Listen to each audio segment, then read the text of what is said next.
نعمتوں میں سب سے بڑی نعمت اپنے گناہوں کا احساس ہو جانا ہے، اور یہ اللہ تعالیٰ کی طرف سے آپ کے لیے اشارہ ہے کہ اس کا رحم ابھی بھی آپ کا منتظر ہے۔ ایسی حالت میں آپ کو اللہ تعالیٰ کی طرف بھاگ کر نہیں، اڑ کر جانا چاہیے، اور جب راستہ اللہ دکھائے تو سب چھوڑ کر، سب بھول کر اس کے راستے پر چل دیتے ہیں، کیونکہ توبہ کی مہلت ہر ایک کو نہیں ملتی۔ اگر بنا نماز پڑھے تمہاری زندگی صحیح اور اچھی چل رہی ہے تو تمہیں زیادہ ڈرنے کی ضرورت ہے، کیونکہ ہو سکتا ہے اللہ نے تمہیں آخرت کے بدلے میں اس دنیا کا عارضی سکون عطا کر دیا ہو۔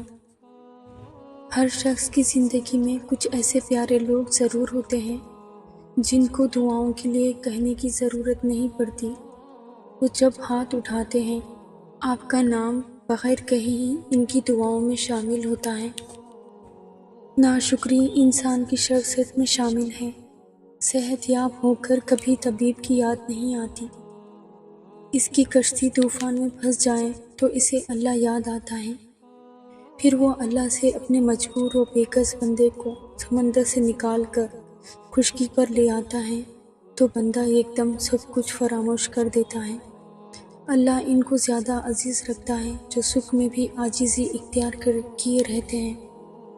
اس سے کوئی فرق نہیں پڑتا کہ آپ لوگوں کی کتنی خدمت کرتے ہیں اور ان کے لیے کتنی قربانیاں دیتے ہیں، کبھی بھی ان سے بدلے میں شکریہ کی امید نہ رکھیں۔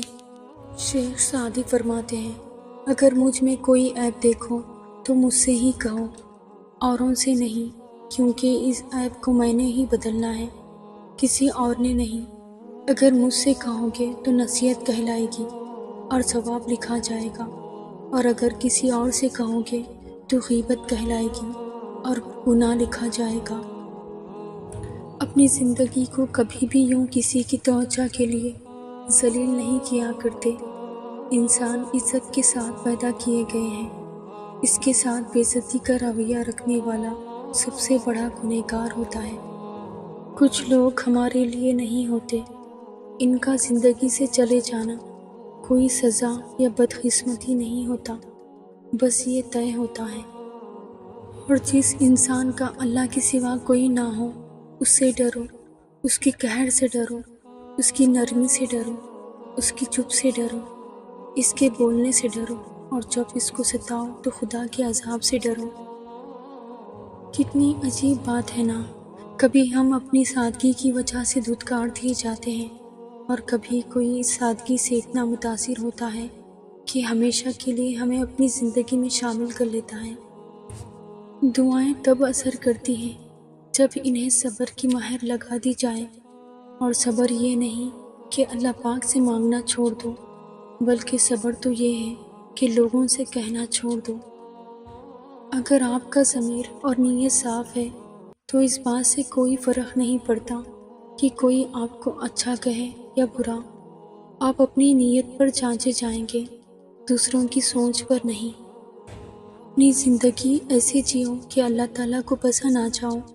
دنیا والوں کی سوچ تو روز بدلتی رہتی ہے۔ سب سے خوبصورت آنکھیں وہ ہوتی ہیں جو اللہ کے خوف سے اشکبار ہو جاتی ہیں، اور سب سے خوبصورت دھڑکن وہ ہوتی ہے جو اللہ کا نام سنتے تیز تیز دھڑکنے لگتی ہے۔ ہم چاہتے ہیں جو برا کرے یا جو برا ہو اس کے ساتھ اس سے بھی زیادہ برا ہو، بس ایک ہی سی خواہش کی وجہ سے ہم اس برے انسان سے بھی زیادہ برے بن جاتے ہیں۔ اس کو معاف کر کے معاملہ اللہ پاک پر چھوڑ دے، یہی سزا اس کے لیے کافی ہے۔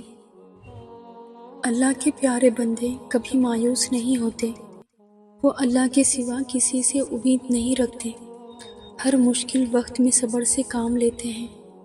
وہ اللہ کو اپنا ہمدرد مانتے ہیں اور کسی کو نہیں۔ وہ اللہ کی کن کہنے تک اپنے یقین کو ہمیشہ مضبوط رکھتے ہیں۔ وہ لوگوں کی باتوں سے دل چھوٹا نہیں کرتے، اور وہ ہر حال میں اللہ پر بھروسہ رکھتے ہیں۔ چاہے دنیا والے لاکھ ناممکن کہیں، ان کا یقین کبھی نہیں ٹوٹتا اور نہ ہی کمزور ہوتا ہے۔ یہ لوگ ہر حال میں اپنے رب کا شکریہ ادا کرتے ہیں۔